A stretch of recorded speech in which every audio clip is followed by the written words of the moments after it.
Vatel je mnogo drugačija škola od ostalih, pruža mogućnost da se školujemo za operativne menadžere i pruža nam mogućnost da teoriju primenimo u praksi na mnogo drugačiji način od ostalih.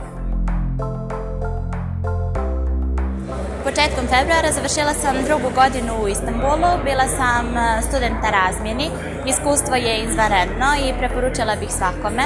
Vatel mi je donio mnoge šanse i prilike, bila sam 2 mjeseca u Francuskoj, tamo sam odradila praksu u Nimu, to je također izvanredno iskustvo koje mi je mnogo doprinijelo, kako znanju, tako i životnom iskustvu. Moja prva internacionalna praksa bila je u Nimu, u hotelu Vatel, to je na jugu Francuske.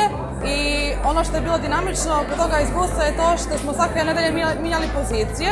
Imali smo priliku da vidimo kako to funkcioniše u kuhinji, u restoranu, posličarnici, domaćinstvu i recepciji, što je bilo veoma značajno za mene zbog toga što sam mogla da naučim kako različiti sektori unutar hotela funkcionišu. Praksa je jako različita od onoga što čitam u knjigama i nekako rad u praksi nam upravo može najviše pomoći za saznanje samog posla i razvijanje naših vještina. Pa, turizam me oduvijek interesovao i Vatel je najunikatniji univerzitet u čitavoj Crnoj Gori što se tiče toga. Sve što učimo u teoriji odmah možemo primjeniti u praksi koju radimo posao. Ove godine sam imao i mogućnost da budem student Vatelov Istanbul. Tamo sam proveo 2 semestra.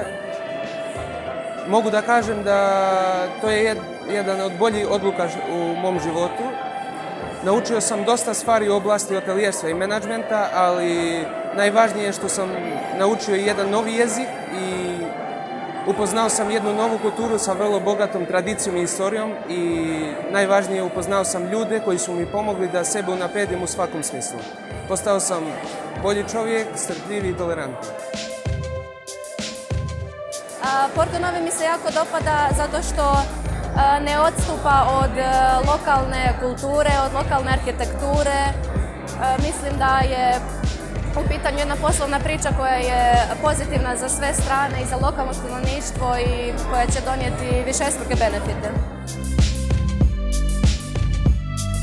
I selected Montenegro because I wanted to know different cultures of Europe, wanted to go through everything and find out like the culture and the taste and everything, the people, the nature, everything. I just wanted to know. Came to know that Montenegro is like the best place. It has sea and mountain everywhere. Yes, I would definitely come back to Montenegro and work over here because I love the atmosphere and less population. So yes, for sure, I would love to come back to Montenegro someday.